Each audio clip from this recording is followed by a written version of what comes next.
Olá, hoje é sexta-feira, 21 de setembro e está no ar o Conexão TV Unicinos. No Dia Nacional de Luta das Pessoas com Deficiência, a gente fala sobre acessibilidade e os caminhos para a inclusão social. E você pode participar do nosso programa através das nossas redes sociais, e-mail e site.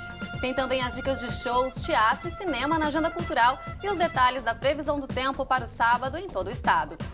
O Conexão TV Unicinos está no ar.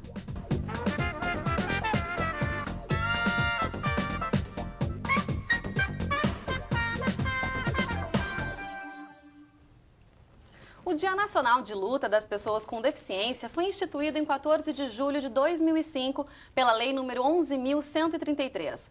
O objetivo dessa data é propor uma reflexão e mobilização da sociedade para a promoção dos direitos das pessoas com algum tipo de deficiência.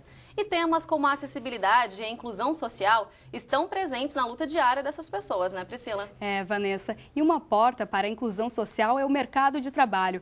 Mas, de acordo com a consultoria Um Ponto Social, a taxa de desemprego entre pessoas com deficiência aumentou de 29,10% em 2011 para 38,5% em 2012. E a taxa de deficientes que ocupam cargos gerenciais caiu de 9% para apenas 2% neste ano. Por outro lado, a pesquisa mostrou que o nível de escolaridade entre os entrevistados aumentou de 49% em 2011 para 53% em 2012. Ou seja, existem avanços, mas ainda assim estamos longe de alcançar a plena inclusão social das pessoas com deficiência, Vanessa. É verdade, Priscila. É para conversar com a gente sobre esses temas que nós recebemos aqui no estúdio Denise Campos, que é chefe de gabinete da Fundação de Articulação e Desenvolvimento de Políticas Públicas para Pessoas Portadoras de Deficiência e de Altas Habilidades no Rio Grande do Sul, a FADERS.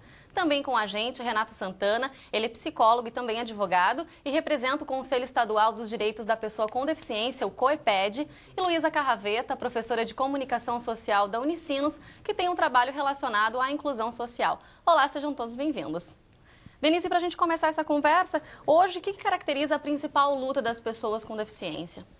Ainda continua sendo a acessibilidade, né, uma das principais lutas, né, e que se consiga em todos os ambientes, né, tanto do trabalho quanto da educação, do lazer, porque muitas vezes a gente fala em acessibilidade e pensa só nas barreiras arquitetônicas, né, da rua, dos locais, dos prédios, mas a gente está numa luta também das barreiras atitudinais, né, uma mudança na visão de como se vê as pessoas com deficiência. Bom, acho que o Renato pode dar, né, exemplificar melhor para a gente e dar um depoimento em relação a isso. Renato, você concorda com a Denise?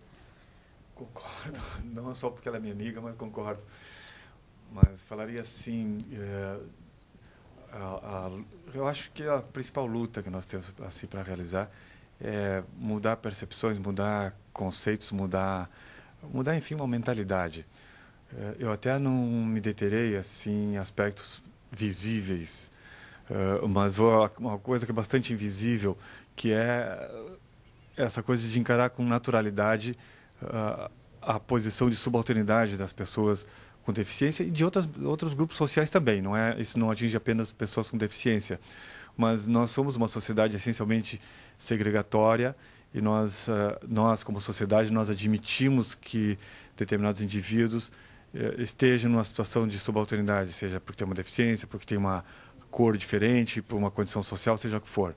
E a principal questão a ser enfrentada, e a qual inclui as demais, mas a principal, diria eu, é mudar essa percepção, estabelecer uma nova ordem social fundada no respeito ao semelhante, fundada na consideração do outro, que no entender político é a democracia que nós estamos tentando construir. E uma das maneiras para chegar aí é através dos meios de comunicação, através da formação desses futuros jornalistas, né, professora? Através desse trabalho que foi realizado com os alunos. Conta pra gente o que originou, então, nesse trabalho bacana que é esse livro 6 Passos. Eu sempre estimulo os alunos, né, porque a minha disciplina é projeto experimental em TV, né, então nós produzimos documentários, né, e eu incentivo os alunos a que eles façam um trabalho social, né, porque o jornalista ele é voz, né? E ele tem condições de dar visibilidade para uma série de projetos, né?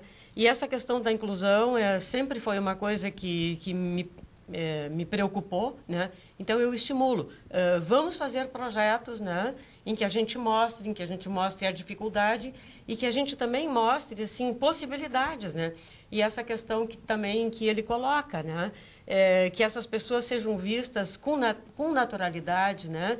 Que elas tenham aquele sentimento de pertença à própria comunidade, ao próprio grupo, né? Então, é a partir daí que surgiu o Grupo 6 Passos, que ele traz 6 documentários sobre inclusão. E comenta pra gente um pouquinho sobre eles, professora. São 6 documentários, né? São 6 relatos, né? Então, é a inclusão do negro, né? Dos afrodescendentes, um deles, né? Outro é a inclusão, o que é ser índio hoje, né? Esse a gente gravou na comunidade de Coxilha Grande. Tem em Barra do Ribeiro. O outro vídeo, a Estrada do Socorro, ele trabalha com a questão dos drogados, né? Esse foi gravado aqui em São Leopoldo, no Centro Jovem Vita. Tem um outro vídeo que é Unindo Forças. Ele trabalha com... São 2 meninos, um é autista e outro tem síndrome de Down. E eles se encontram na Hípica de Estância Velha fazendo ecoterapia. Um outro vídeo, Atletas deste Solo, que foi premiado em Gramado como o melhor vídeo social, é a história de 3 paraplégicos que fazem um resgate de autoestima através de Paralimpíadas, né? E um vídeo assim que eu gosto muito, que é Um Salto no Escuro. Nós gravamos no Vale do Rio das Antas. São esportes radicais praticados por um grupo de cegos de Bento Gonçalves.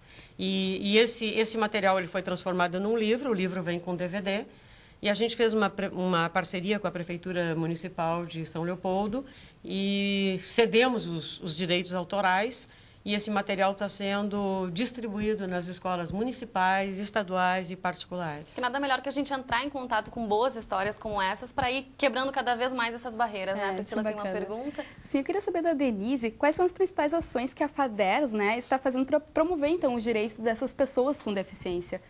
Com certeza, o fundamental é a informação, né? As pessoas têm que saber dos seus direitos. Então, a FADERS, ela tem várias ações. Uma é de capacitação, né? Os seus técnicos vão a locais de trabalho, né? Então, cada ação, né? Ou para o trabalho, ou de sensibilização. Hoje, as pessoas com deficiência estão entrando no mercado de trabalho e os próprios colegas não sabem muito bem como receber. Então, a FADERS vai até as empresas, né? Faz sensibilização com os profissionais, né, orienta para as adequações que são necessárias para aquele ambiente de trabalho realmente acolha, né, esse trabalhador que está chegando. Nós temos os fóruns, porque a FADERS atende o estado do Rio Grande do Sul, então o fórum ele vai até o interior, né, onde mexe com aquela região ali, os gestores da região, as pessoas com deficiências, as associações, né, daquela região para estar pensando, propondo políticas públicas para essa área, né? Então, nós temos desde atendimentos na FADERS, né, com vistas a estar fazendo pesquisa, né, a estar sendo piloto e demonstrando formas de atendimento, quanto externo também através de capacitações dos fóruns, né? Nós estamos fazendo um curso agora para gestores de 240 horas, né, voltado à questão da acessibilidade.